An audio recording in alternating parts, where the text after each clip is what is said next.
Hello friends, welcome to our YouTube channel Vajpayee logical classes. दोस्तों, आज हम आपके लिए लेकर आए हैं डीएलएड फोर्थ सेमेस्टर के प्रशिक्षुओं के लिए उनकी जो मैथमेटिक्स क्लास की हमारी सीरीज चल रही थी, उस सीरीज का अगला वीडियो। अब तक हम आपको 4 वीडियोस प्रोवाइड करा चुके हैं और उनमें हमने आपको अभी तक क्या क्या पढ़ा दिया। सेट थ्योरी का वीडियो आ चुका है, फैक्टर्स का आ चुका है, गुणनखंड का आ चुका है, बीजगणितों के भाग का वीडियो आ चुका है और हमने लॉगरिथम, ये 4 चैप्टर है वो कंप्लीट करा दिए हैं। आज का जो हमारा टॉपिक है वो हमारा टॉपिक है आपका आयतन और धारिता, घन तथा घनाभ तथा घन। ये आपके पास लगभग 2 चैप्टर का एक कॉम्बिनेशन वीडियो आने वाला है, क्योंकि छोटे छोटे ही चैप्टर है दोनों। तो इस वीडियो के बारे में अब हम आज की इस टॉपिक पर चर्चा करेंगे इस वीडियो में। तो अगर आपने अभी तक हमारे पुराने वीडियोज नहीं देखे तो उनकी लिंक है डिस्क्रिप्शन बॉक्स में दिए जा रहे हैं, वहां से जाके आप देख सकते हैं, या फिर आप यूट्यूब पर जाकर सर्च करिए वाजपेयी लॉजिकल क्लासेस और वहां पे जाइए, हमारा चैनल मिलेगा आपको। चैनल के प्लेलिस्ट में जाके आप वहां पे DElEd third semester math full syllabus नाम से एक प्लेलिस्ट होगी, वहां पे जाके उन वीडियोस को देख सकते हैं। तो चलिए स्टार्ट करते हैं आज की क्लास। आज की क्लास में जो हमारा टॉपिक है वो क्या, आयतन और धारिता, घनाभ तथा घन। तो सबसे पहले हम बात करेंगे आयतन की। आयतन क्या होता है? आयतन यानी कि वॉल्यूम। तो कोई भी आयतन देखिए क्या है होता, अभी तक जिससे पहले हम लोग टॉपिक पढ़ते थे वो क्षेत्रफल की बातें होती है। जहाँ पे क्षेत्रफल की बातें होती हैं वहां पर बात होती है 2 डायमेंशनल चीज की, लेकिन जहां पर आयतन की बात होती है, आयतन में बात होती है 3 डायमेंशनल चीज की। मतलब कि जैसे कि हमारा ये मार्कर किस शेप में है, ये मार्कर जो है हमारा एक सिलेंडर के शेप में होता है। तो अगर हम इसकी बात करेंगे तो इसमें क्या होगा, एक 3 डायमेंशन चीज में हमेशा क्या होता है, आयतन। तो आयतन की बात इसमें की जाती है। और जो हमारा अगर क्षेत्रफल की बात करें तो इसे स्क्वायर होता है, वर्ग होता है, वर्ग हो गया आपका, रेक्टेंगल हो गया, स्क्वायर। तो इनमें क्या होता है, ये 2 डायमेंशनल चीजें, इनमें हम बात करते हैं क्षेत्रफल की। तो चलिए अब बात करते हैं कि आयतन की। तो कोई भी ठोस, कोई भी 3 डायमेंशनल चीज या सॉलिड चीज हम कह लें, सॉलिड में ही होगा आयतन आपका। कोई भी सॉलिड चीज मतलब जितना स्थान घेरती है, जैसे कि ये मार्कर है तो ये मार्कर जितना स्थान घेर रहा है, अगर हमने इसे किसी चीज पे रख दिया तो ये कितना स्थान घेरेगा। एक तो इसकी पेंदी, यहाँ इसका बॉटम, वो स्थान घेरेगा, फिर ये एयर में कुछ स्थान घेर रहा है। तो इस तरीके से ये मार्कर जितना स्थान घेरता है उस स्थान को हम क्या कहते हैं, इस मार्कर का आयतन कहते हैं। क्या कहते हैं? कोई भी ठोस चीज वो जितना स्थान घेरती है उसका जो हमारा परिमाण होता है उसे उस ठोस का क्या कहते हैं, आयतन कहते हैं। अब जैसे थोड़ी देर के लिए मान लें हमारे पास अगर कोई क्यूब है, बक्सा देख लें, क्यूब जो होता है 3 डायमेंशनल होता है। घर में कोई भी मोटा सामान रख लो आप, बक्सा हुआ, मेज हुआ, कुर्सी हुआ, ये सारी चीजें जितना भी स्थान घेरती हैं उसको हम क्या कहते हैं, उसे हम कहते हैं आयतन। और दूसरा हमारा क्या टॉपिक है, दूसरा टॉपिक है हमारा धारिता। कि धारिता क्या होती है? तो देखिए जो आयतन होता है वही धारिता भी होती है, लेकिन आयतन जो होता है वो सॉलिड चीज में होता है और जो धारिता होती है वो हमारी लिक्विड चीज में पाई जाती है। अब जैसे हम बात करते हैं कि धारिता क्या होती है, तो जैसे अगर हम मान लें कि हमारे पास ये गिलास दे रखा है, ये हमारा गिलास है, इस गिलास में जितना पानी आएगा, क्या है ये गिलास, इस गिलास में जितना पानी आएगा, एक बाल्टी ले लें अगर हम थोड़ी सी बड़ी इससे, तो इस बाल्टी में हमारा, अगर हम इस बाल्टी की बात करें, ये हमारी एक बाल्टी, अगर हम बात करें कि इसमें कितना पानी आएगा, तो इस बाल्टी को पूरा भर दे, इस गिलास को पूरा भर दे। एक हम जग ले लेते हैं, छोटा सा नहीं, जग तो थोड़ा बड़ा ही लेंगे। तो देखिए ये हमारे पास जग हो गया। अगर हम इस जग की बात करें, इसे पूरा भर दें, तो हम क्या देखेंगे, इस गिलास में जो है थोड़ा कम पानी आएगा, इससे ज्यादा पानी इस जग में आएगा, लेकिन हमारी जो ये बाल्टी होगी इसमें इससे भी ज्यादा पानी आता है। तो धारिता की अब बात आती है कि किसी भी बर्तन में मैक्सिमम जितना मतलब पानी भर सकते हैं, या लिक्विड की बात करें, इस बर्तन में जितना दूध पानी जो मैक्सिमम भर सकते हैं, मतलब अगर हम इस गिलास की बात करें तो इस गिलास में जितना दूध आ सकता है मैक्सिमम, उससे ही हम क्या कहेंगे, उस जो दूध की जो मात्रा होगी उसे ही कहेंगे इस बर्तन की धारिता।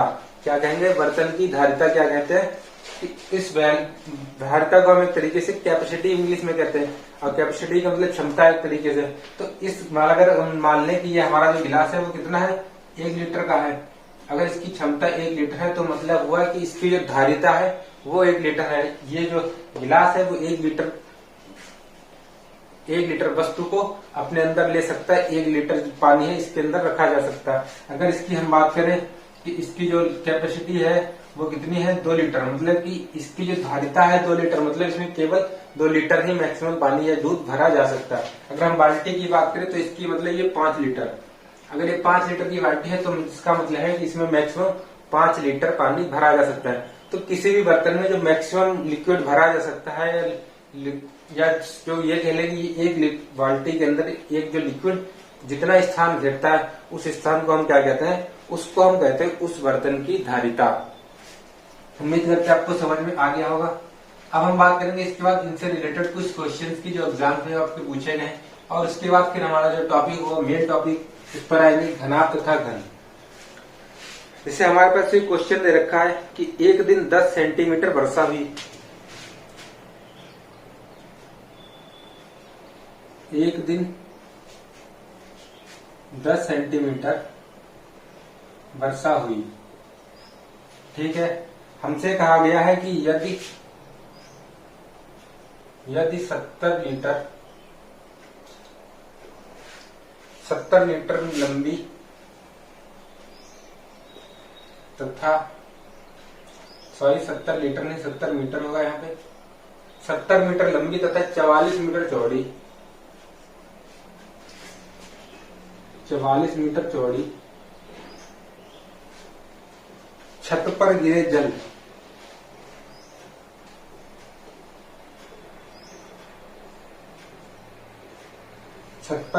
जल को 14 मीटर त्रिज्या वाले बेलनाकार टैंक टैंक या हम टंकी कह सकते हैं। टंकी भी जो होती है हमारी क्या होती है, बेलनाकार ही होती है। तो टैंक में डाला जाए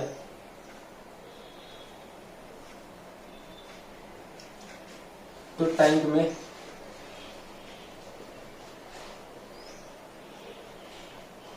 पानी की ऊंचाई ज्ञात करो।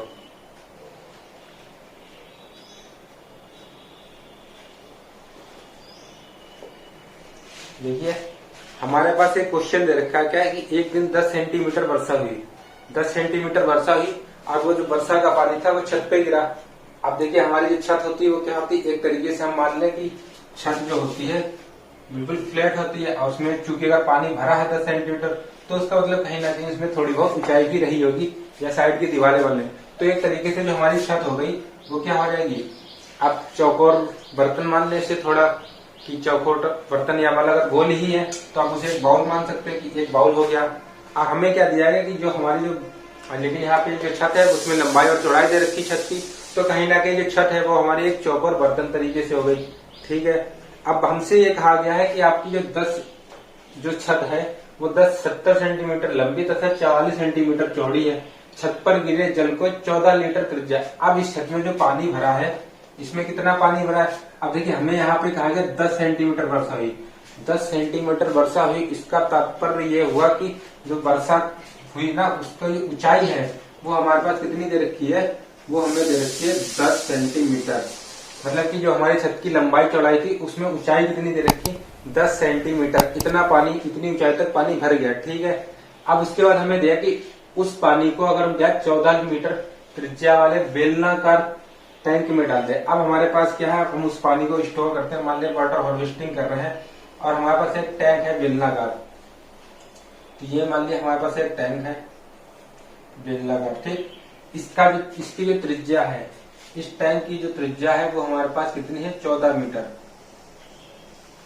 अब हमें बताना है कि 14 मीटर वाले इसमें डाला जाएगा तो पानी की ऊंचाई ज्ञात करनी है, ठीक है। पानी की ऊंचाई ज्ञात करेंगे, तो पानी की ऊंचाई ज्ञात करने के लिए अब हमें ये तो पता नहीं ऊंचाई, हमने मान ली पानी की एच। मान लिया पानी यहाँ तक भर गया और इसमें क्या पानी था, पानी यहाँ तक था इसमें। अब दोनों में फिगर में हमें क्या देखना है कि हमें निकालनी है पानी की ऊंचाई की टैंक में जाने के बाद पानी की ऊंचाई क्या होगी। तो देखिए सबसे पहली बात क्या है कि इस छत में जो हमारी छत थी, इस छत में क्या होगा, पानी का जो आयतन होगा, देखिए पानी को चाहे हम आप इस छत में भरे चाहे बेलनाकार टैंक में भर दें, दोनों ही जगह क्या होगा, जो पानी का आयतन होगा वो बराबर रहेगा, ठीक है। जब पानी का आयतन बराबर रहेगा तो यहाँ का जो पानी का आयतन है वो हम निकालेंगे इसका, और जब हम इस बेलन में भरेंगे पानी तो उसका आयतन हमें निकाल लेंगे। उसका आयतन हमें निकालना पड़ेगा और हमें पता चल जाएगी कि इसकी ऊंचाई क्या है, क्योंकि दोनों तरफ हमारा जो आयतन है वो बराबर ही रहेगा और उससे आयतन से क्या होगा, हम हाइट निकाल लेंगे। तो देखिए सबसे पहले क्या दे रखी, छत की हमें दे रखी क्या लंबाई, छत की लंबाई दे रखी है हमारे पास 70 मीटर और चौड़ाई दे रखी है यहाँ पर 44 मीटर। ठीक है, और हमें क्या दे रखा, और दे रखा है कि छत पे जो बारिश हुई वो कितनी हुई, 10 सेंटीमीटर बारिश हुई। अगर 10 सेंटीमीटर बारिश हुई है तो मतलब हमारी जो ऊंचाई है वो कितनी हो जाएगी, ऊंचाई हो जाएगी 10 सेंटीमीटर। कितनी ऊंचाई जो है वो हमारी कितनी दे रखी, 10 सेंटीमीटर। अब चूंकि 10 सेंटीमीटर देखते हैं, हमारे पास दोनों यूनिट का है मीटर में, तो इसे हम सेंटीमीटर को मीटर में चेंज करेंगे तो 10 बटा कितना हो जाएगा 100, यानी कि 1/10 मीटर। कितनी हो जाएगी 1/10 मीटर। अब हमारे पास ये देखिए मीटर में निकल के आ गए तीनों चीज। तो छत पर जो पानी होगा उसका आयतन क्या होगा, पानी का आयतन, पानी का आयतन देखिए जी।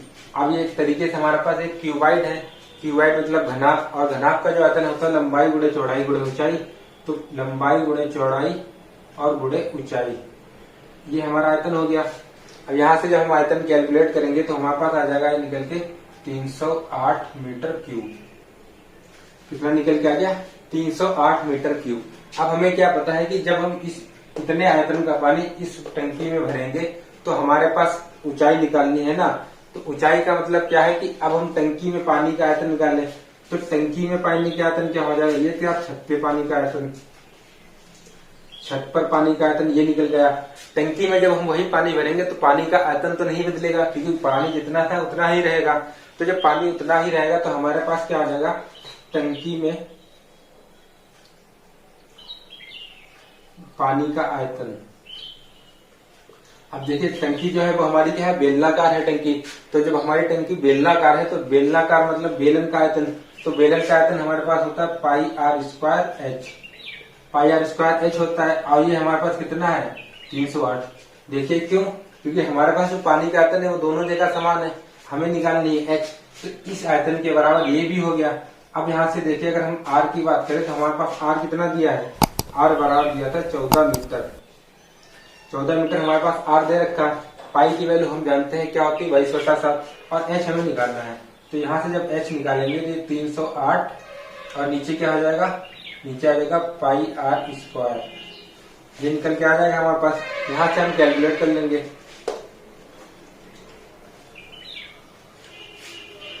तो यहाँ से जब हम कैलकुलेट करेंगे तो हमारे पास h बराबर आ जाएगा आपका 308, पाई की वैल्यू 22 नीचे और 7 नीचे आता है तो उसे मल्टीप्लाई करके ऊपर में भेज देंगे, ऊपर हो जाएगा r² हमारे पास है 14 × 14। ये वैल्यू हमारे पास सामने निकल के आ गई। अब हम जैसे यहाँ से कैलकुलेट करेंगे तो आपका ये हो जाएगा कितना 308 × 7, नीचे कितना है 14। इसे देखिए कैंसिल अगर करते हैं तो ये क्या हो जाएगा 22, 22 से कम 22, यहाँ से 8 हो जाएगा 22 को 88, 7 से आपका 14 से 14 कट गया, ये बचा 1/2। कितना 1/2, यानी कि h बराबर हमारी वैल्यू 0.5 मीटर। कितना 0.5 मीटर, मतलब जो टंकी में पानी भरा जाएगा उसकी जो ऊंचाई होगी वो कितनी होगी 0.5 मीटर, यानी कि आधा मीटर। आधा मीटर ऊंचाई तक वो पानी टंकी में भर जाएगा। तो उम्मीद करते हैं ये क्वेश्चन आपको समझ में आ गया होगा। चलिए अब बात करते हैं इन 2 क्वेश्चन पे। हमारे पास 2 क्वेश्चन दे रखे हैं और दोनों के दोनों आपके एग्जाम्स में पूछे गए हैं। ये आपका पूछा गया सीटेट 2014 में और ये वाला आपका पूछा गया यूपीपीटी 2014 में। देखिए इस तरीके के क्वेश्चन है, कंपटीशन एग्जाम से भी खूब पूछे जाते हैं और आपके सेमेस्टर एग्जाम के लिए भी काफी ज्यादा इंपॉर्टेंट हो सकता है। चलिए बात करते हैं इस क्वेश्चन की। यहाँ पे देखिए दे रखा है एक टंकी में 240 लीटर और 128 मिलीलीटर दूध आता है। एक टंकी में 240 लीटर 128 मिलीलीटर दूध आता है, जिसको हम क्या करते हैं 16 जारों में एक ही, जो कि एक ही साइज है, उनमें भर देते हैं। तो अब हमें बताना है कि ऐसे 22 जारों में कितना दूध आएगा। मतलब क्या है, जो 16 जार है उसमें हम इतना दूध भर देते हैं, तो ऐसे टोटल जो 22 जार होगी उसमें कितना दूध आएगा। तो ये देखिए हम बात करते हैं सबसे पहले कि 16 जारों में कितना दूध है। 16 जारों में दूध कितना है आपके पास 240 लीटर। और इसमें क्या है साथ में दे रखा है 128 मिलीलीटर। अगर हम इस मिलीलीटर को लीटर में चेंज करें क्या हो जाएगा 240 लीटर। और क्या है साथ में दे रखा और हमें दे रखा है 128 मिलीलीटर। इस मिलीलीटर को हमने लीटर में बदल दिया तो ये हो गया लीटर, यानी कि ये हमारे पास हो गया 240.128 लीटर। इतना दूर आप दूध कितना है आप किसमें है आपका 16 जारों में, तो एक जार में दूध कितना हो जाएगा, एक जार में दूध बराबर हो जाएगा 16 से इसको भाग कर दें हम। तो यहाँ से जब हम 16 से यहाँ से भाग करेंगे 240.128 को 16 से भाग करेंगे तो ये हमारे पास आएगा 15.008। कितना आ जाएगा 15.008। अब हमारे पास ये निकल के आ गया कि एक जार में हम कितना दूध भर रहे हैं। देखिए हमारे पास क्या दे रखा था कि टोटल दूध दे रखा था जो 16 जारों में भरा जाता था। हमने निकाल लिया कि एक जार में कितना दूध निकलता इतना। अब हमें निकालना है 22 में कितना भरना है। देखिए बहुत ही आसान क्वेश्चन है, सीधे 22 से मल्टीप्लाई कर देंगे और आ जाएगा। तो 22 जारों में भरा जाने वाला दूध क्या आ जाएगा 22 मल्टीप्लाई 15.008 क्या है, इनकी मल्टीप्लाई कर लेंगे तो हमारे पास ये निकल के आ जाएगा 330.176 या 330 लीटर और 176 मिलीलीटर, ये निकल के आ जाएगा।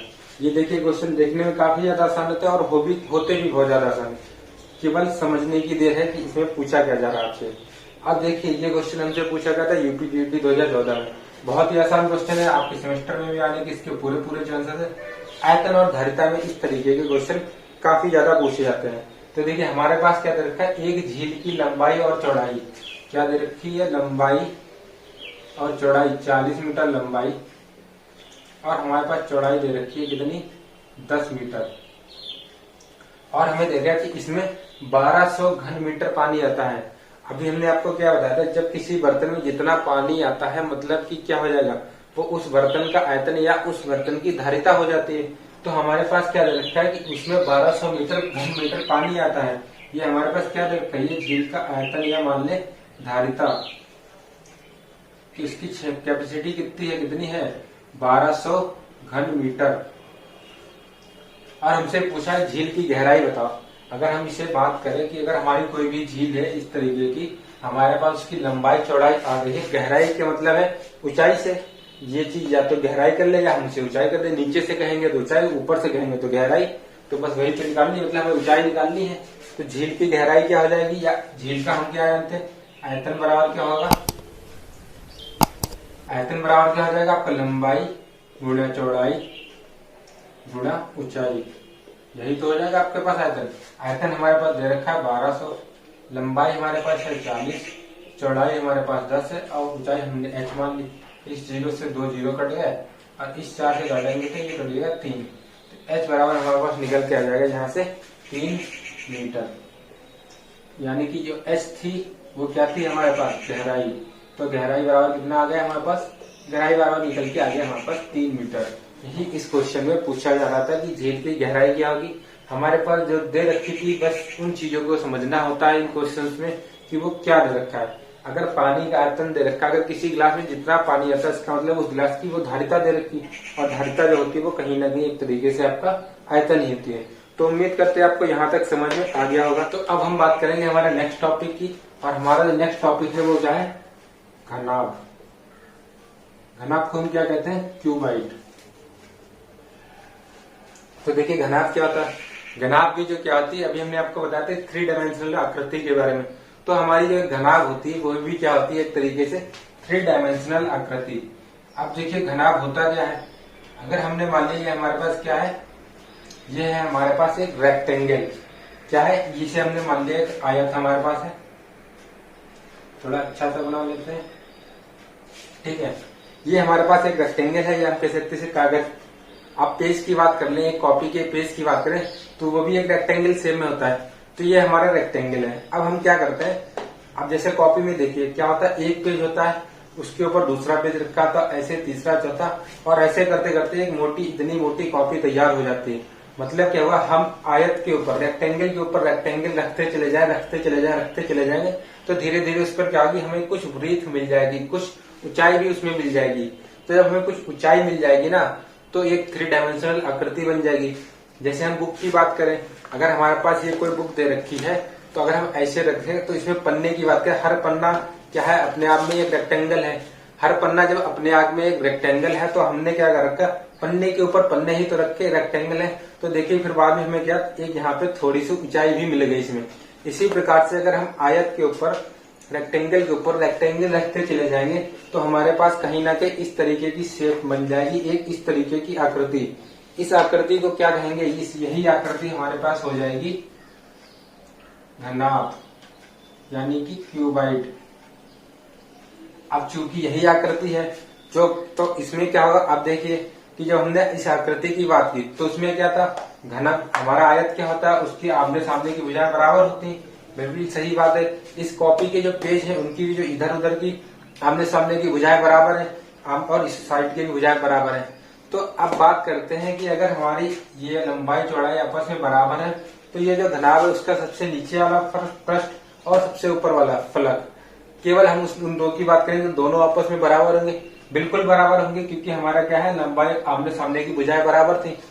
आज जब उनको हमने मिलाया तो हमें उसमें कुछ ना कुछ मिल गई ऊंचाई। तो इस तरीके से एक हमारी आकृति बन गई और इसी आकृति को हम कहते हैं घनाभ, यानी कि क्यूबाइड। अब इस आकृति पर चर्चा करते हैं, इसमें होता क्या क्या है। देखिए जो हमारा एक तरीके से हम कह लें, हमारा जो आयत होता है या रेक्टेंगल होता है, उसमें हमारे पास केवल होते हैं लंबाई और चौड़ाई। लेकिन जो हमारा वो होता है, एक कह सकते हैं कि हमारा जो क्यूबाइड होता है, उसमें क्या आ गई, अब हमारे पास ऊंचाई भी आ गई। तो अगर हमने ये वाला आयत माना था पीछे वाला, तो इस आयत में हमारे पास क्या थी, लंबाई और चौड़ाई। अगर लंबाई थी तो ये वाली जो भुजा थी वो क्या थी, लंबाई, और इसी के समकक्ष हमारी ये वाली भुजा भी है, क्योंकि आमने सामने की भुजा साथ। अब देखिए ये जो आयत है, इसके चारों तरफ हमारे पास क्या हो गया, चारों फलक आयत हो गए। तो अगर वो वाली भुजा लंबाई है तो ये वाली भुजा क्या है, एल हो गई हमारे पास।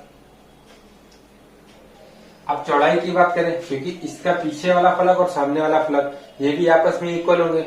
जैसे नीचे वाला ऊपर वाला आपस में इक्वल होगा, ऐसे ही ये सामने वाले और आमने सामने वाले ये सारे फलक क्या होंगे, इक्वल होंगे। अगर हम बात करें एक बंद कमरे की, एक हमारा अगर बंद कमरा एक क्यूबाइड होता है, क्यूबाइड मान लेगा हम बंद कमरे को, इसकी जो लंबाई और चौड़ाई है अगर आपस में बराबर नहीं होगी तो क्या हो जाएगा, उसकी जो फर्श होगी वो आयत होगी, और इसी तरीके से वो ऊपर उठता हुआ चलेगा तो उसमें हमें कुछ ऊंचाई भी मिल जाएगी।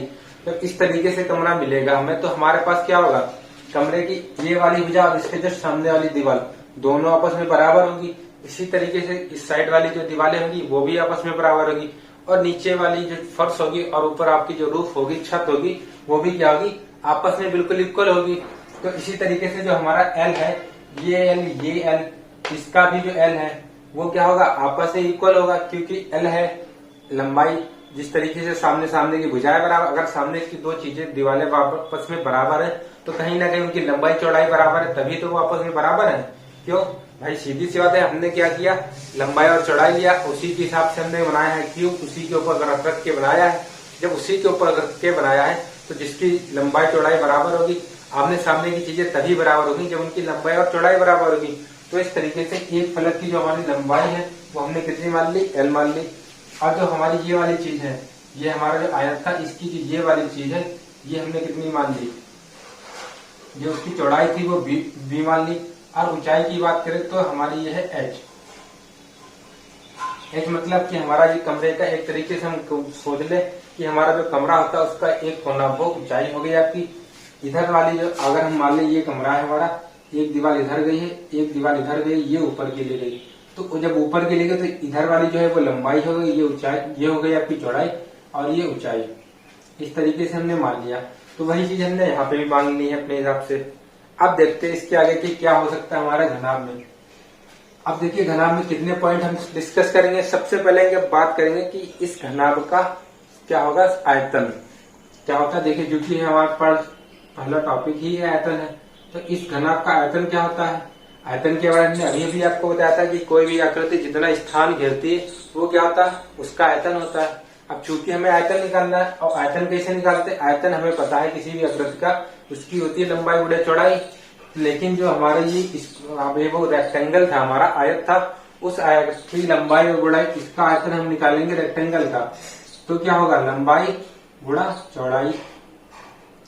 लेकिन क्या है, इसमें केवल लंबाई और चौड़ाई दो ही चीजें नहीं, हमने उस रेक्टेंगल के ऊपर, जैसे कि बुक के हर पन्ने के ऊपर पन्ना रखते चले गए, तो उसमें कुछ ऊंचाई भी आ गई। अब जब उसमें ऊंचाई भी आ गई है और ये 3 डायमेंशनल है, तो हम उसमें साथ ही मल्टीपल में क्या ऊंचाई भी लेंगे, तभी तो हमारा आयतन निकलेगा। और हमारे पास लंबाई कितनी है, हमने एल मानी है, चौड़ाई कितनी बी मानी है, ऊंचाई कितनी निकाली है एच। तो इस तरीके से जो हमारा आयतन होगा वो कितना होगा, L into B into H. ये हमारे पास निकल के आ गया आयतन। अब देखिए हमारे पास क्यूबाइड का आयतन निकल के आ गया। अगर आयतन निकल के आ गया तो फिर हमारे पास एक चीज और होती है घनाभ में, वो होती है संपूर्ण पृष्ठ, यानी कि टोटल सरफेस एरिया। वो क्या होगी, टोटल सरफेस एरिया का मतलब ये हुआ उस घनाभ के कितने फलक होते हैं, 6 फलक होते हैं। एक कमरे में कितने फलक होते हैं, 2 इधर की दीवारें, 2 सामने की दीवारें और 2 ऊपर और नीचे की। टोटल फलक कितने हैं, 6। उन केवल 6 की 6 दीवारों का जो पृष्ठ होता है उसे ही कहते हैं हम संपूर्ण पृष्ठ।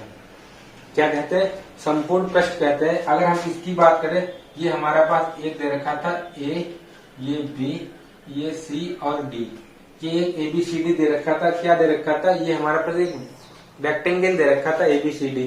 और उसके ऊपर हम जब भरते भरते चले गए तो हमारे पास एक ये ऊपर वाला भी रेक्टेंगल आ गया। तो ये हमारा, अगर हम इसको P, Q, R और S, ये 4 कोने मान लें, तो कहीं ना कहीं हमारे पास इसके कितने टोटल कोने गए, 1 2 3 4 नीचे 4 ऊपर, 8 कोने हो गए। मतलब इस फलक में जो हमारे हैं 8 कोने हो गए। और हम बात कर रहे हैं पृष्ठ की, तो इसके टोटल फलक कितने हैं, एक ऊपर वाला, एक नीचे वाला, 2 इस सामने के, 2 आमने सामने के। एक कमरे में 6 फलक हो गए। अब हमें उन 6 फलकों का आयतन बताना है। अब आयतन हम बताएंगे कैसे, क्योंकि हमें पता है कि हमारे पास जो रेक्टेंगल था, एक रेक्टेंगल की बात करेंगे, उसकी जो क्या होगी, उसका आयतन क्या होगा, उसका क्षेत्रफल क्या होगा, सॉरी जो हमारा रेक्टेंगल होगा उसका होगा क्षेत्रफल। तो उसका क्षेत्रफल क्या होता है, हमारा लंबाई गुणे चौड़ाई, एल इंटू बी। तो ठीक है, एक जो हमारा फलक हमने मान लिया, अगर ये वाला फलक पीछे वाला लंबाई गुणे चौड़ाई था, तो उसके जस्ट सामने वाला भी इक्वल होगा, और वहां उसका भी फलक क्या हो जाएगा, लंबाई गुणे चौड़ाई।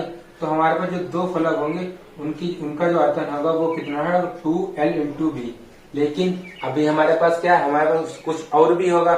अब हम अगर ये वाला आयतन और सामने वाली भुजा छोड़ दें, तो हमारे पास ये और ये 2 भुजाएं आएंगी। अब इन दोनों भुजाओं में क्या होगा, जो हमारी इस वाली भुजा में जो हमने चीज मानी थी वो हट जाएगी, और क्या आ जाएगी, लंबाई। अब हम इसको छोड़ के इसकी भुजा की बात करेंगे, तो लंबाई और चौड़ाई के बाद 2 भुजाएं ऐसी होंगी जिसमें क्या होगी, ऊंचाई होगी और क्या होगी, चौड़ाई होगी। केवल 2 चीजें होंगी। और उन 2 भुजाओं में हमारे पास 2B और इंटू एच वृत्त होगी और हाइट होगी। इसी प्रकार से जो हमारा ऊपर नीचे के जो फलक होंगे उसमें क्या हो जाएगा, उसमें हमारे पास क्या हो जाएगी, 2 फलकों में हमारे पास क्या हो जाएगी, हाइट होगी और क्या होगी, लेंथ होगी।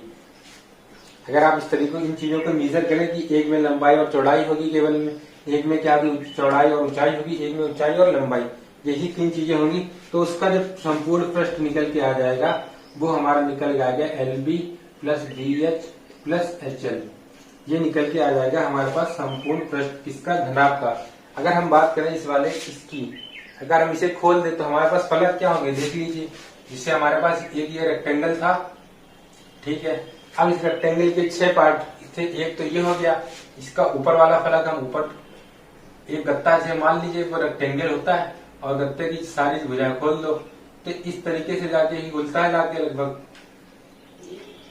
इस तरीके से घुल गया। और इस फलक के जस्ट सामने वाला फलक होगा, उसको हम अलग से इसे बना लें। इसी तरीके से तो हमारा ये क्यूबाइड खुल गया। अब जब हमारा ये क्यूबाइड खुल गया है, तो अगर हम इसमें देखें तो क्या होगा, ये इसके सामने की भुजा है, तो ये दोनों आपस में बराबर होंगे, ये दोनों आपस में बराबर होंगे, और ये जो होगा वो इस वाले के फलक के बराबर होगा, क्योंकि ये वाला फलक इसके सामने होगा, ठीक है। अब हम बात करें इसकी, तो ये वाला जो फलक था, इसको जब हम सीधा करेंगे तो इस तरीके से आएगा। जब ये फलक इस तरीके से आ गया हमारा, तो हमारे पास इस फलक में क्या होगी, केवल लंबाई और चौड़ाई, क्योंकि ऊंचाई तो इस वाले फलक में ना, ये हमारा H है, ये हमारा क्या था, ये L मान लिया। अगर ये L है तो ये H हो गया। अब जो B होगी वो वृत्त का है में होगी, वो हमारी हो जाएगी इस वाले फलक में। ठीक है, तो इस वाले फलक की हम बात करें ऊपर वाले की, तो देखिए ऊपर वाले फलक में हम B मान लेते हैं यहाँ पे। ठीक है, और जो H मानेंगे वो हम मान लेंगे इसमें। अब देखिए ऊपर वाले फलक के लिए हमारे पास L और B, चूंकि इसके लिए L और B है तो इसके लिए भी L और B ही होगी। तो इन दोनों के लिए जो क्षेत्रफल होगा वो कितना का 2L इंटू B हो जाएगा। अब हम बात करते हैं इसके बाद इन वाले फलक की। तो इस फलक की बात करते हैं तो इसमें जो हमने हाइट मानी वो H मानी है। जब इसकी हाइट हमारे पास H है, जब इनको आपस में ले जाएंगे तो एक तो हमारे पास हाइट हो गई यहाँ पे H, और दूसरी इसके साथ क्या निकल जाएगी, दूसरी इसके साथ भी हमारे पास क्या आएगी, जब इसको हम सीधा करेंगे जाके आपस में तो वृत्त निकल के आएगी, तो हमारे पास 2B इंटू H आ जाएगी। और जब तीसरे वाले फलक की बात करेंगे जो हमारा ये वाला होगा, उसमें हमारी तीन चीजें होंगी, वो होंगी H और L, दो चीजें होंगी। और वो ये वाला फलक और ये वाला फलक, मतलब इसमें एक H है एक L, उसका जो क्षेत्रफल होगा HL।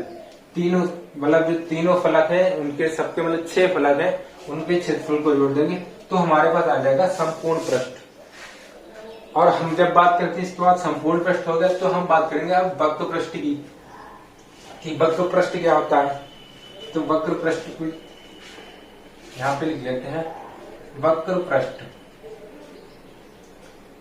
तो हम वक्र पृष्ठ जब निकालेंगे तो वक्र पृष्ठ में क्या होता है, हम नीचे और ऊपर दो शीर्ष छोड़ देंगे, केवल चारों भुजाओं की बात करते हैं। अगर जब हमसे किसी क्वेश्चन में कहा गया कि किसी कमरे की चारों दीवारों का पुताई का खर्च बताइए, चारों दीवारों का क्षेत्रफल, तो उसका मतलब हमसे कहीं ना कहीं उस घर या किसी घनाभ का वक्र पृष्ठ पूछा गया।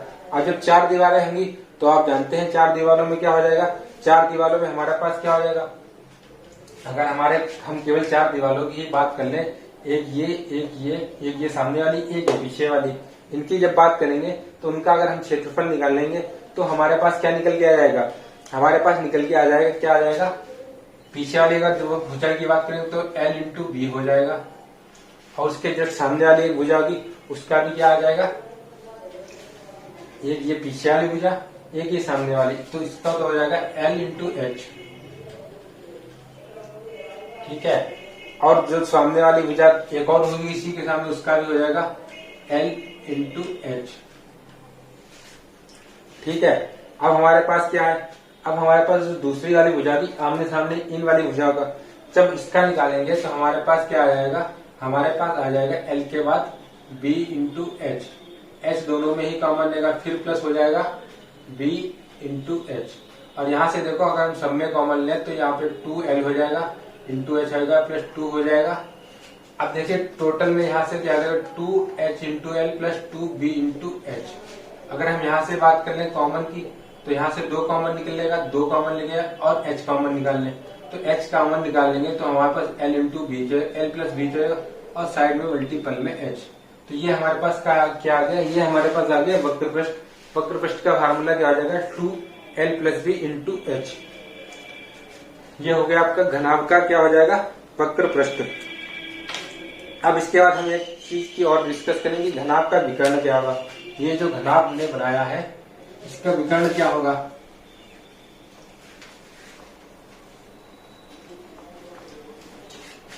तो अगर हम विकर्ण की बात करें तो मतलब कमरे का विकर्ण क्या होता है, एक कोने से दूसरे साइड के दूसरे कोने को जब मिलाएंगे तो बीचों बीच से मतलब जब निकालेंगे तो उसको विकर्ण कहेंगे। मतलब इस कोने को इससे अगर हम मिला दें तो हमारे पास क्या आएगा, विकर्ण। तो विकर्ण आने के लिए तो हमारे पास एक तरीके से ये बनेगा जाके, ये आपका ये हो गया और ये वाली भी जो लाइन होगी वो नीचे वाले एक रेक्टेंगल का विकर्ण होगी। ठीक है, जब हम विकर्ण की बात करेंगे तो हमारे पास ये विकर्ण होना चाहिए। इसे निकालने के लिए हमें क्या चाहिए, ये वाली इसकी वैल्यू पता होनी चाहिए और इसकी, ये तो हमें पता चल जाएगी हमारे पास जो भी है, H होगी या जो भी होगी वो हमारे पास हो जाएगी। लेकिन ये क्या होगी, ये हमारे पास हो जाएगी क्या, ये L है ये B है, तो जब ये L है तो इसके सामने ये L होगी, और ये B है तो यहाँ पे B होगी। ये B है ये L है तो इसका कर्ण क्या होगा, इसकी वैल्यू हमारे पास क्या हो जाएगी, L square plus B square, क्योंकि यहाँ पर भी एक समकोण त्रिभुज बनेगा।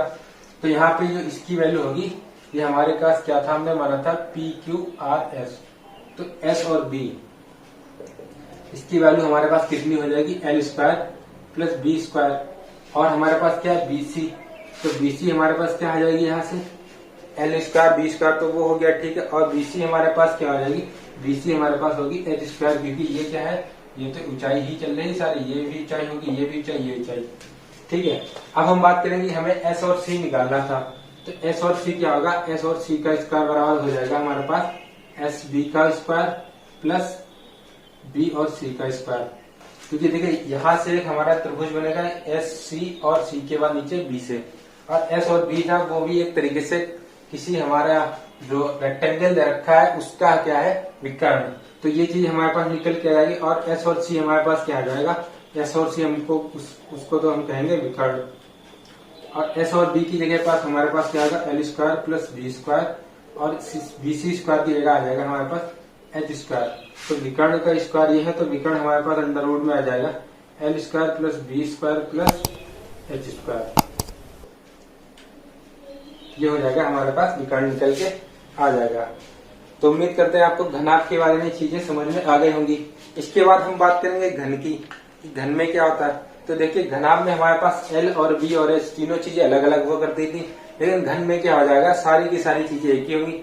फॉर्मूले में थोड़ा ही डिफरेंट करना है घनाभ वाले में, और हम घन पे पहुंच जाएंगे।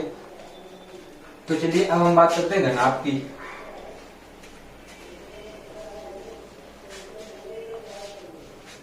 देखिए हमारा जो घनाभ बनता है वो बनता है हमारे रेक्टेंगल से, लेकिन जो घन बनता है वो हमारे जो घनाभ बना था रेक्टेंगल से, जो घन बनेगा वो बनेगा एक स्क्वायर से। मतलब जब एक वर्ग के ऊपर हम लगातार वर्ग रखते हुए चले जाएंगे तब हमारे पास जो आकृति बनेगी वो बनेगी जाके घन, यानी कि क्यूब। तो इस तरीके से देखिए हमारा होता है क्यूब। अब इसमें क्या, हमारे तीनों की चूंकि एक वर्ग की सारी भुजाएं बराबर होती, चारों भुजाएं बराबर होती, तो उसी को इतनी ऊंचाई तक रखेंगे कि हमारे पास जो उसकी दो भुजाएं उसके बराबर इसकी ऊंचाई भी आ जाए। मतलब यहाँ पर क्या हो जाएगी, तीनों भुजाएं L बराबर B बराबर H। अगर हम इसको A मान लेते हैं थोड़ी देर के लिए, ठीक है, इस वर्ग की सारी भुजाएं बराबर है, तो इसका वर्ग घन का आयतन क्या हो जाएगा, यहाँ पर घन का आयतन क्या हो जाएगा, हम जानते हैं आयतन क्या होता है, लंबाई गुणे चौड़ाई गुणे ऊंचाई। जब लंबाई गुणे चौड़ाई गुणे ऊंचाई तो होगा, तो ये A इंटू ए, सारी चीजें तो A है, तो ये क्या हो जाएगा, आयतन A क्यूब। ये क्या था हमारा भुजा, तो हमारे पास आयतन क्या हो गया, घन का आयतन बराबर होगा भुजा और क्यूब। घन का आयतन हमारे पास निकल के आ गया, क्या आ गया, घन का आयतन भुजा क्यूब। अगर हम इसके संपूर्ण पृष्ठ की बात करें, संपूर्ण पृष्ठ की बात करें, तो देखिए यहाँ पे अभी तक हमने बात की थी पिछली बार संपूर्ण पृष्ठ की, तो उसमें हमारे साथ क्या था, उसमें हमारे साथ ये केस था कि जब संपूर्ण पृष्ठ निकाल रहे थे तो हमें 6 अलग अलग फलकों का क्षेत्रफल निकाला और उनको जोड़ दिया। लेकिन हमारे पास यहाँ क्या, यहाँ पर हमारे पास जो 6 अलग अलग फलक हैं वो क्या होंगे, वो कहीं ना कहीं हमारे पास 6 के 6 क्या हो जाएंगे, वर्ग। और जब 6 के 6 वर्ग हो जाएंगे, वर्ग की तो सारी भुजाएं बराबर है, तो सारे जो फलक होंगे उनका क्षेत्रफल क्या होगा, बिल्कुल एक जैसा होगा। तो वर्ग का क्षेत्रफल हमारे पास क्या होता है, हमारे पास जो वर्ग का क्षेत्रफल होता है वो होता है भुजा स्क्वायर। तो यानी कि जो हमारा भुजा स्क्वायर है वो हो जाएगा, अब 6 वर्ग हैं, 6 वर्ग के क्षेत्रफल के बराबर संपूर्ण पृष्ठ होगा। तो इस तरीके से हमारे पास क्या हो जाएगा, वर्ग, इसका संपूर्ण पृष्ठ क्या हो जाएगा, सारे के फलक के क्षेत्रफल जोड़ देंगे, मतलब 6 फलक हैं तो ए square plus A square plus A square plus A square plus A square plus A square, 2 3 4 5 6, यहाँ से क्या आ जाएगा 6a स्क्वायर। संपूर्ण पृष्ठ, टोटल सरफेस एरिया या संपूर्ण पृष्ठ कितना आ जाएगा, 6a स्क्वायर का है का घन का। अगर हम इसमें बात करें वक्र पृष्ठ की, या ऐसा कोई कमरा जो घनाकार हो और उसके चारों दीवारों की अगर हम बात करें, तो उसमें क्या है कि 2 एरिया कम हो जाएंगे, मतलब कि क्या हो जाएगा, 2 एरिया अगर हम इसमें से कम कर देंगे तो हमारे पास कितना हो जाएगा, 4a स्क्वायर। तो वक्र पृष्ठ क्या हो जाएगा किसी घन का, 4a स्क्वायर। और अब जब हम विकर्ण की बात करेंगे, घन के विकर्ण की, तो विकर्ण क्या आ जाएगा, यहाँ से विकर्ण हम जानते हैं घनाभ के क्या था, L square plus B square plus A square.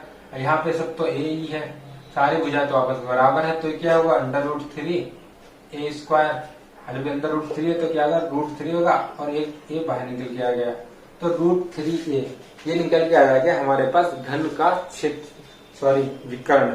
तो इतनी चीजें आपको ध्यान रखनी है। अब इनसे रिलेटेड हम क्वेश्चंस पर बात करेंगे कि किस तरीके के क्वेश्चन इन पर बन सकते हैं और कैसे क्वेश्चन आपके एग्जाम्स में आते हैं। तो चलिए अब बात करते हैं क्वेश्चंस की।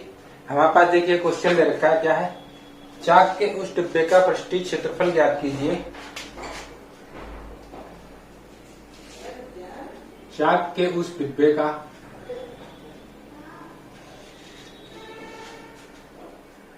पृष्ठीय क्षेत्रफल ज्ञात कीजिए जिसकी लंबाई, चौड़ाई और ऊंचाई क्रमशः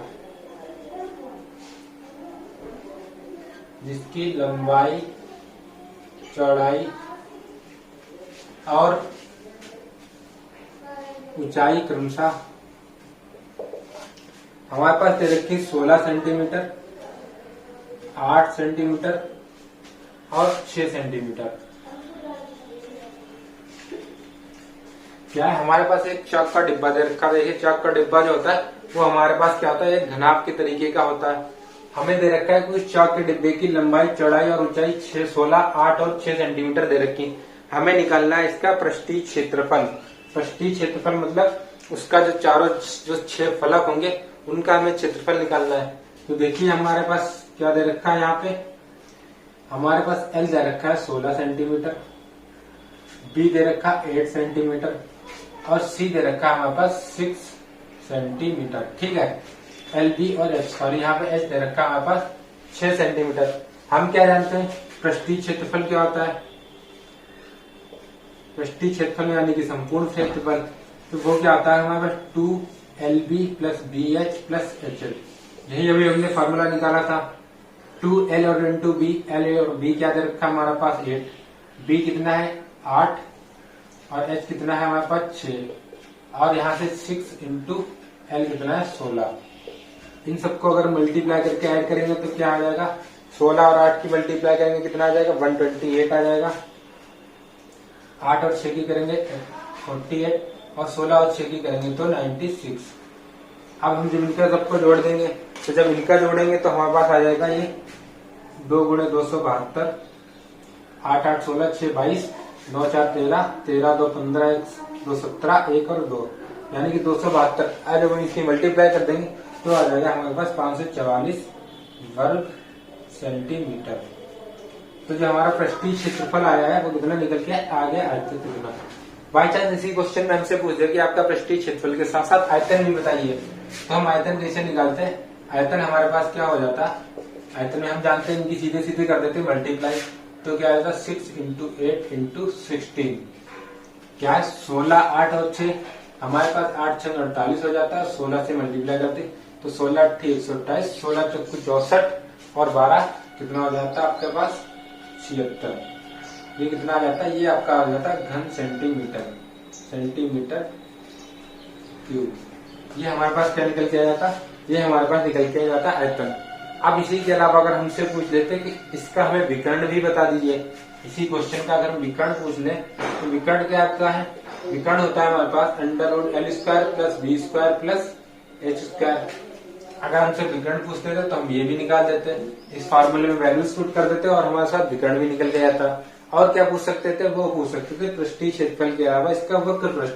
तो हमारे पास वक्र पृष्ठ क्या आ जाता, 2 गुणे L plus B into H, ये हमारे पास निकल के आ जाता है। चलिए अब बात करते हैं और कुछ किसी क्वेश्चन की। देखिए एक हमारा क्वेश्चन दे रखा है विकर्ण के वाला।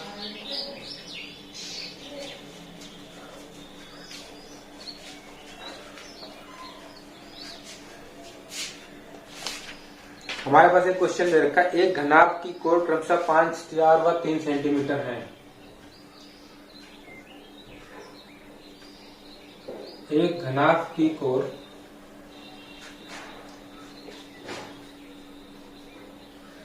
क्रमशः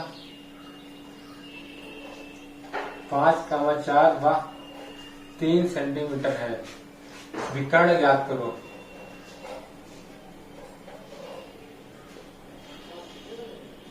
देखिए हमारे पास इसकी दे रखी, कोरे दे रखी, क्रमशः मतलब लंबाई, चौड़ाई और ऊंचाई।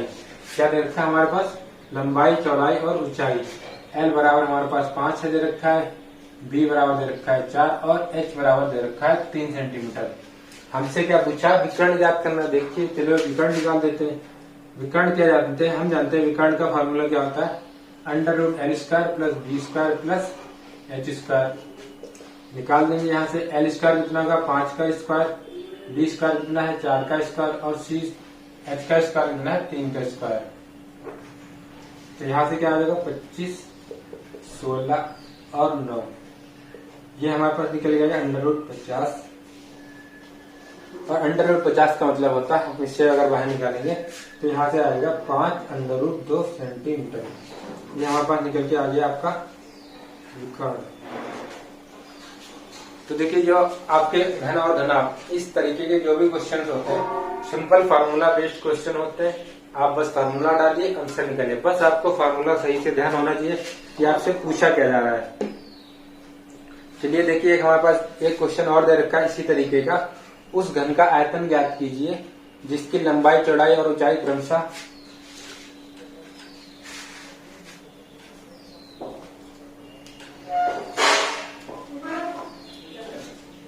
क्वेश्चन दे रखा होगा। उस घन का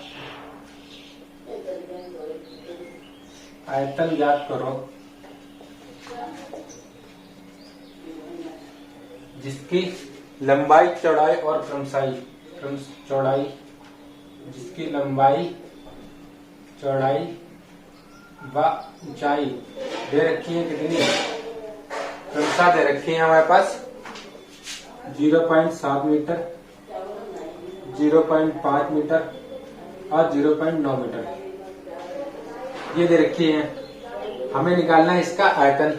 सिंपल सा फार्मूला हम जानते हैं क्या होता है किसी भी घनाभ का आयतन, लंबाई गुणे चौड़ाई गुणे ऊंचाई। हमारे पास तीनों चीजें यहाँ पे दे रखी है। L बराबर 0.7 दे रखा है, B बराबर 0.5 दे रखा है और H बराबर दे रखा है हमारे पास 0.9 मीटर। आयतन क्या होता है हमारे पास, यहाँ से आयतन हमारा होता है L गुणे B गुणे H। यही हमारा आयतन का फॉर्मूला होता है 0.7 मल्टीप्लाई 0.5 मल्टीप्लाई 0.9। इनकी जब तीनों की आपस में मल्टीप्लाई करेंगे तो हमारे पास निकल के आ जाएगा 0.315 घन मीटर। मतलब उस घन का जो आयतन होगा वो कितना होगा 0.315 घन मीटर। तो देखिए इसी तरीके से काफी इजी से सवाल है वो आपके एग्जाम्स में पूछे जाते हैं। चलिए हम बात करते हैं कुछ अलग तरीके के क्वेश्चंस के बारे में जो थोड़ा थ्योरिकल होंगे आपके पास।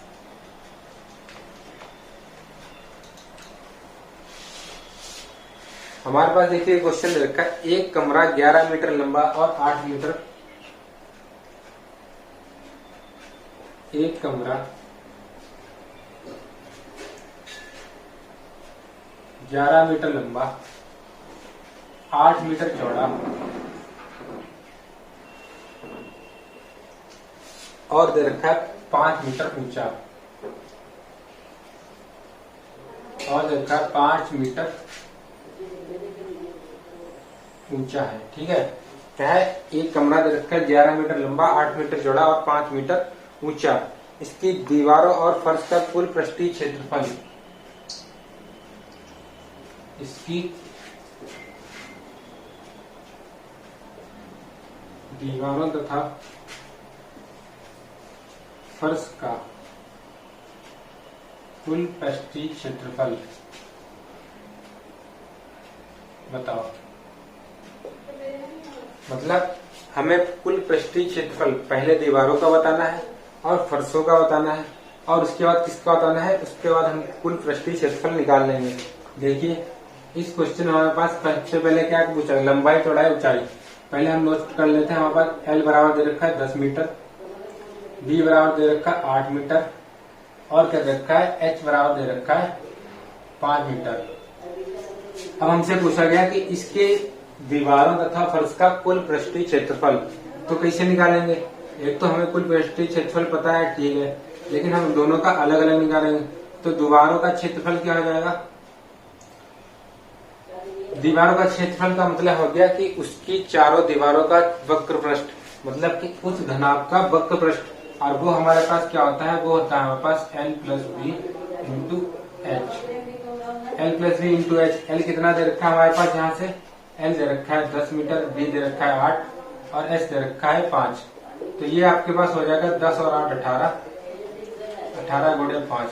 तो यहाँ से निकल के आ जाएगा एक पास 180 मीटर। कितना निकल के आ जाएगा, 180 मीटर। अब वो क्या होगा, देखिए हमारे पास सॉरी हाँ, यहाँ पे जो एल था वो हमारे पास था 11 मीटर, 11 मीटर 8 मीटर और 5 मीटर ये दे रखा था। तो जब वो 11 होगा तो यहाँ से क्या होगा 11, 11 और 8 क्या हो जाएगा 19 और 19 होगा तो यहाँ पे आ जाएगा आपके पास 190 वर्ग मीटर। ये तो हमारा होगा दीवार का क्षेत्रफल। अगर हम फर्श के क्षेत्रफल की बात करें तो फर्श का क्षेत्रफल क्या है, देखिए यहाँ पर हमसे छत का क्षेत्रफल नहीं पूछा है, इसीलिए पूरे कमरे का पृष्ठीय क्षेत्रफल संपूर्ण प्रश्न नहीं निकाला गया, क्योंकि हमसे छत का पूछा ही नहीं गया, हमसे केवल दीवार और फर्श का पूछा गया था। तो दीवार का मतलब चारों दीवारों का जो संपूर्ण पृष्ठ मतलब वर्ग पृष्ठ होता है वो होता है। फर्श का क्या होगा, फर्श क्या होगी, फर्श तो हमारी होगी एक आयत, और फर्श का क्षेत्रफल क्या होगा, लंबाई गुणे चौड़ाई, एल इंटू बी। तो लंबाई कितनी एल और ये कितना है 8, ये कितना हो गया 88 वर्ग मीटर। ये निकल के आ गया हमारे पास 88 वर्ग मीटर। अब हमें क्या बताना, हमें बताना इसका कुल क्षेत्रफल इन फर्श और दीवारों का। तो दीवार व फर्श का कुल क्षेत्रफल क्या हो जाएगा, इसका हमारे पास था 190 और उसका निकल के आएगा 88। इनको हम आपस में जोड़ देंगे 190 प्लस 88 तो हमारे पास निकल के आ जाएगा आपका 278 वर्ग मीटर। मतलब हमसे इसमें क्या है 6 फलकों का नहीं पूछा था, हमसे केवल 5 फलकों का पूछा था। अगर हम उन 5 फलकों का निकालने जाते तो हमें क्या करना होता, जो नीचे वाली फलक है वो सिंगल लेते केवल, क्योंकि फर्श और छत एक जैसी होती, बाकी 4 साइड में आमने सामने की एक जैसी लेते और इनकी एक जैसी लेते। तो हमने क्या किया, दोनों का अलग अलग निकाल लिया। अगर हम उस फॉर्मूले से निकालने जाते सीधे सीधे तो उसमें से हम केवल एक चीज माइनस कर देते, और वो एक चीज क्या माइनस होती, हमारी जो फर्श थी लंबाई गुणे चौड़ाई। तो हमारा उस फॉर्मूले में अगर कंट्रक्शन करते L B plus H L plus क्या होगा एल बी और बी एच।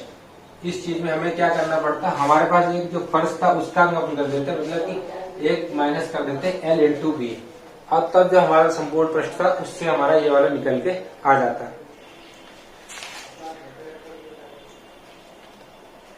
अब देखिए एक क्वेश्चन हमारे पास बहुत अच्छा दे रखा है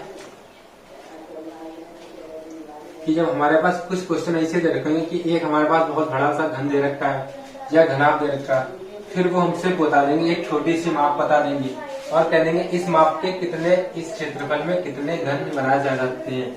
या उन्होंने हमसे कह दिया, क्या कह दिया कि एक बहुत बड़ा सा कमरा है और उसमें कितने छोटे छोटे साइज की कितनी ईंटें लग सकती हैं। तो इसके लिए देखिए हमारे पास एक क्वेश्चन दे रखा है, एक सीमेंट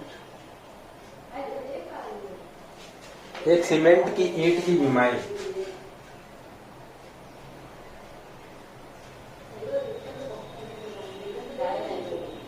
एक सीमेंट की ईंट की बीमाई कितनी है, 30 सेंटीमीटर,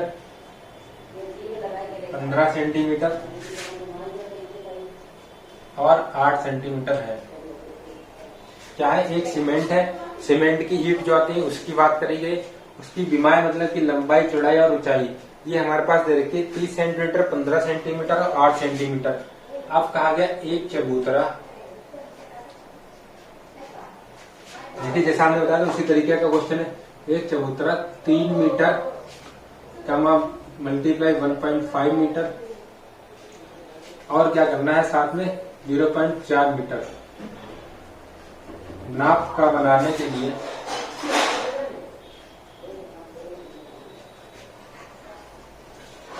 कुल कितनी ईंटों की आवश्यकता होगी।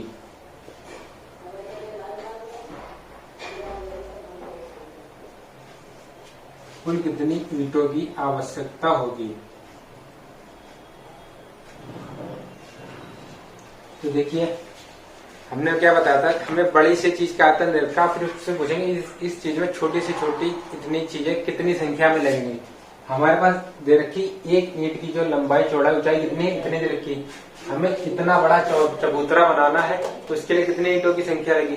तो हम क्या करेंगे, एक ईंट के आयतन से पूरे चौतरे के आयतन को अगर हम क्या करें भाग कर देंगे, डिवाइड कर देंगे, तो हमारे पास निकल के आ जाएगी टोटल नंबर्स ऑफ ईंट। ईंट की जो टोटल नंबर है वो निकल के आ जाएंगी। तो देखिए कैसे करना है। सबसे पहले हम क्या निकालेंगे, एक ईंट का आयतन। तो एक ईंट का आयतन हमारे पास निकल के कितना आ जाएगा।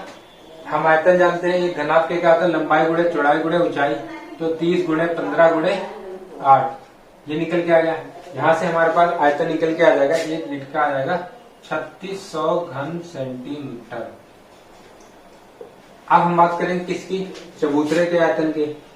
तो चबूतरे का आयतन क्या हो जाएगा हमारे पास, चबूतरे का आयतन, तो हमारा पूरा चबूतरा है उसका आयतन की बात करें तो ये देखिए हमारे पास कितना दे रखा था, 300 मीटर। जगह ये 330 मीटर दे रखा था, तो हम क्या करेंगे, इसको सेंटीमीटर में चलेंगे। अगर ये 3 मीटर है तो सेंटीमीटर में कितना होगा, 1 मीटर में 100 सेंटीमीटर, तो 3 मीटर में 300 सेंटीमीटर।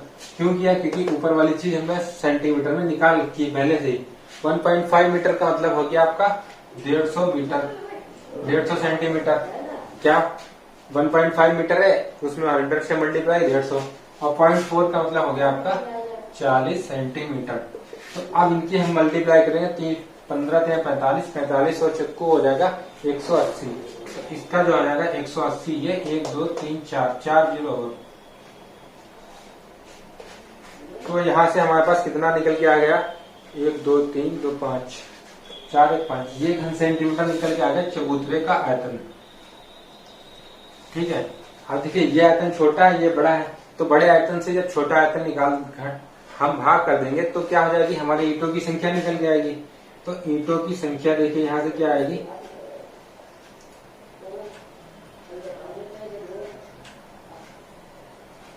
ईंटों की संख्या क्या आ जाएगी। सबसे पहले क्या करेंगे, चबूतरे का आयतन,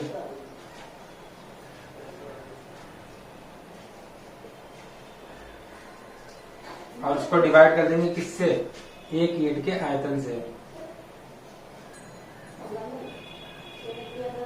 किसका, एक ईंट का आयतन। तो चबूतरे का आयतन हमारे पास दे रखा है 1 2 3 2 5, ये दे रखा है। एक ईंट का आयतन कितना दे रखा है, 3600 घन सेंटीमीटर,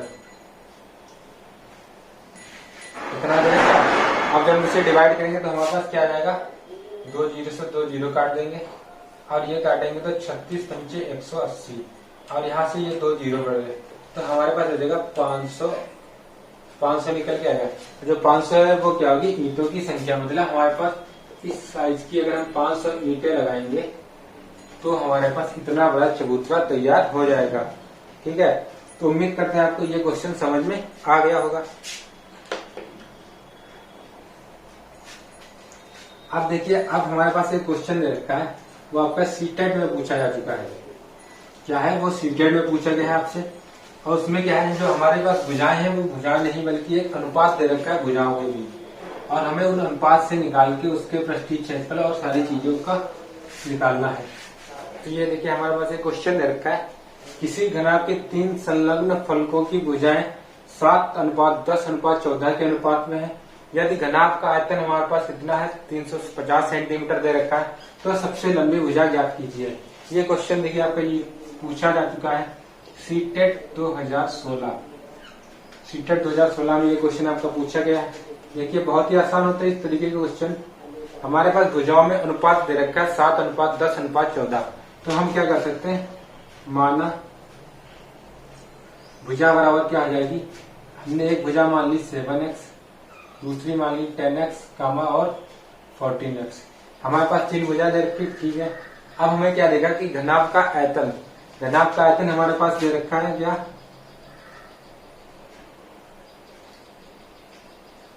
आयतन दे रखा है हमारे पास 350 घन सेंटीमीटर, ये दे रखा है। अब हम जानते हैं घनाभ का आयतन क्या होता है, लंबाई गुणे चौड़ाई गुणे ऊंचाई। हमें ये नहीं पता कि इसमें लंबाई कौन सी, चौड़ाई गुणे कौन सी ऊंचाई, लेकिन ये पता इनका सबका मल्टीपल ही हमारे पास क्या होता है, इसका आयतन होता है। तो हम सीधे तीनों भुजाओं का मल्टीपल कर देंगे और ये इक्वल होगा 350 के। यहाँ से देखेंगे x x और x, x क्यूब हो जाएगा ये सारी चीजें उठा के उधर ले जाएंगे तो 10 सत्ती 70 और 14 सत्ती, अगर हम काट ले तो एक जीरो से एक जीरो भी काट लेंगे तो 35 बचेगा।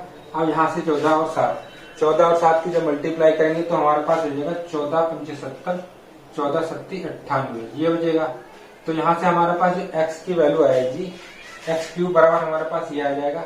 तो यहाँ से जो x आएगा, एक्स क्यूब आएगा, वो आएगा 0.357 सेंटीमीटर, या फिर क्या हो जाएगा x बराबर हमारे पास अप्रोक्सीमेट आएगा 0.71, कितना आएगा अप्रोक्सीमेट 0.71 सेंटीमीटर। ये हमारे पास x की वैल्यू निकल के आ जाएगी। जब हमारे पास x की वैल्यू ये निकल के आ गई 0.71 सेंटीमीटर, तो हमें क्या निकालनी की सबसे लंबी भुजा। तो यहाँ पे देखिए अगर सबसे लंबी भुजा की बात करें तो सबसे लंबी हमारे पास भुजा की होगी 14 इंटू एक्स। तो सबसे लंबी भुजा देखिए यहाँ से क्या हो जाएगी,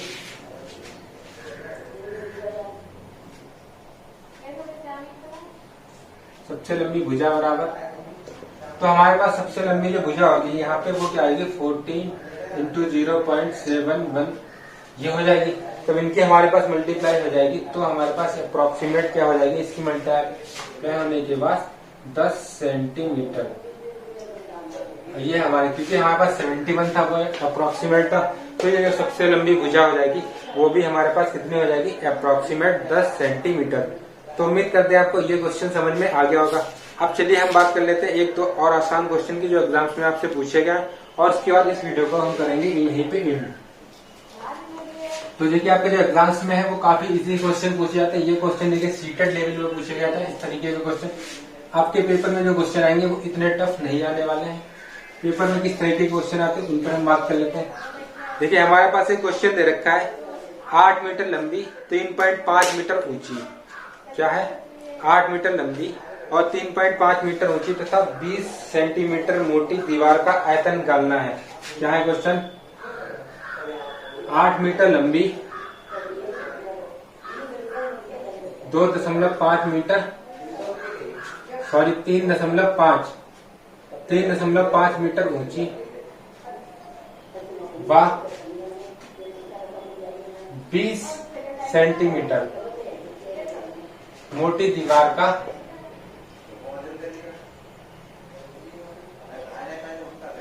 दीवार का आयतन बताइए।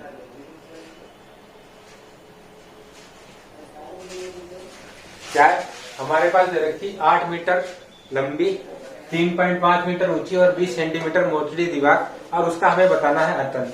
तो देखिए हमारे पास क्या दे रखा है, सोल्यूशन देखते हैं। लंबाई दे रखी एल बराबर दे रखी कितनी 8 मीटर दे रखी, और हमारे पास एक चीज यहाँ पे दे रखी सेंटीमीटर में। तो हम क्या करेंगे, या तो सारी चीजें मीटर में लेंगे या सारी चीजें क्या करेंगे सेंटीमीटर में लेंगे।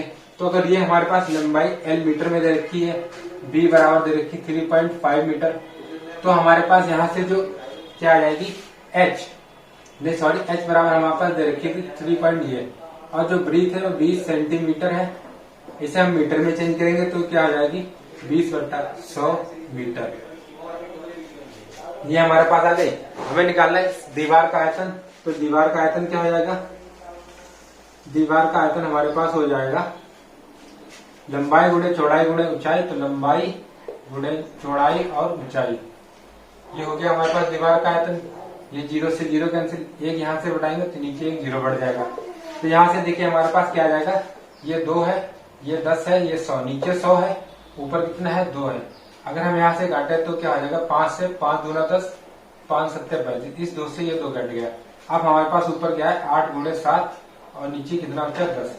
तो हमारे पास जो दीवार का आयतन होगा वो कितना निकल के आ जाएगा, दीवार का आयतन यहाँ से निकल के आएगा 8 सत्ती 56/10 यानी कि 5.6, और 5.6 क्या आ जाएगा वो हमारे पास निकल के आएगा मीटर में, क्योंकि सारी चीजें जो भी थी वो हमारे पास थी मीटर में।